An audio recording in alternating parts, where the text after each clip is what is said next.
After watching this video, you won't believe it, I went to collect the debt from Jan Taijan, but he wanted to delay for 10 days, obviously trying to cheat. I'm not falling for that. I pulled out a bill and threatened him. Hey, look at this, you see my signature on this Goldenac? He can prove I ordered that bottle, but who's gonna prove I actually drank it?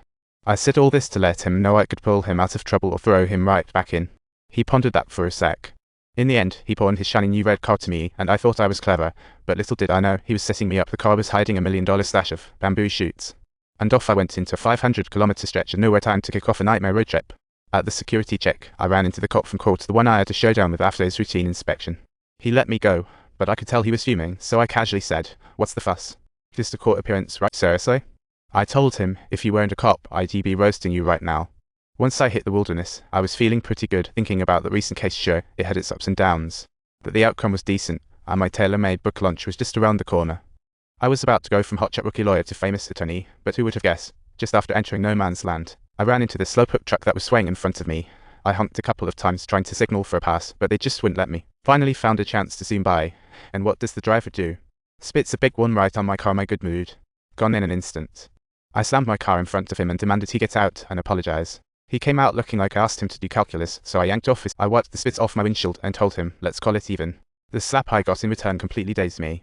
I angrily threatened him, you'll regret that slap, pulled out my phone to call the cops, but of course, there was no signal in this god-forsaken. And then, just when I thought it couldn't get worse, a big bruiser hops out, doesn't say a word, and whizzes all over my driver's seat. He grinned and said, now we're even, and I was so mad I was practically shaking. But faced with these two brutes, I was powerless. All I could do was drive behind the truck, the stink inside my car making me gag. I just wanted to pass them and get away, but they kept swerving around, boxing me in. Finally sniped the chance to pass them, and then the truck's passenger tossed a bottle that smashed my windshield. It was the most humiliated I've ever felt. I secretly vowed that these guys would pay for this. I followed them again, watching the truck bobbing along, hauling firewood. Then it hit me. I lit a lighter, stuffed it in an empty cigarette pack, and tossed it out the sunroof. In no time, flames were dancing. The fire grew, and the duo in the truck scrambled to put it out. Seeing them panic was a sight to behold. That feeling of revenge was glorious. As I zipped past them, I couldn't resist flipping them the bird, driving away with a smirk. But I didn't notice the broken down car ahead, and there was a bald guy about to flag me down. With my windshield smashed and the sun blinding me while going uphill, I couldn't see a thing, and by the time I noticed someone ahead, it was too late. I slammed right into the bald guy. I sent him flying, completely shattered my windshield, and I just stood there. My mind went blank. Once I snapped out of it, I rushed out to check on him and was relieved to find he was breathing, so I quickly tossed him in my car.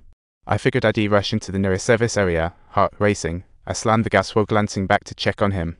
But soon, I noticed his condition was getting worse until he was completely still. I was terrified. I knew if he died, my life would be over. Once I saw he was really out cold, I thought about calling the cops. But remember when I had to down that drink with the debt collector? The alcohol was still thick in my breath. If I called the cops, the police would totally think I was a drunk driver, and I couldn't let my future go down the toilet so. After a moment of panic, I decided to stash the body in the trunk and keep driving. Soon enough, I pulled into the service area called Leaf Paris, and let me tell you, the people inside were quite the characters, dressed to the nines in rags, with wild looks in their eyes. I spotted a satellite phone in there, thinking I'd just go in and confess to the cops. But the second I was about to dial, I backed up, thinking about my future, and this godforsaken place. One less person might not even raise an eyebrow around here, so I hung up the phone. I decided to cover my tracks and destroy the evidence. I swiped a gas line and had the owner fuel up my car. The owner took one look at my car and said, driving. Nope, not gonna happen. I said, just gas up, right? And this guy, acting all tough, said, oh, sure, for only $150. I was fuming, obvious extortion. But he stuck to his guns, saying it was bundled service. He said, got to fuel up, where do you wanna go? We have a show, $120 for that. And gas? Only $300 for a tank. What a steal, right? I knew this was the only gas station for miles, so I gritted my teeth and agreed. I walk into the room, see a woman on the bed, and then it clicked, so that's what the show was about. But honestly, I have no mood for this. I gave her $200 to skip the performance, wondering if she's ever seen someone like me. Don't forget to subscribe to our channel for more fun and hilarious content.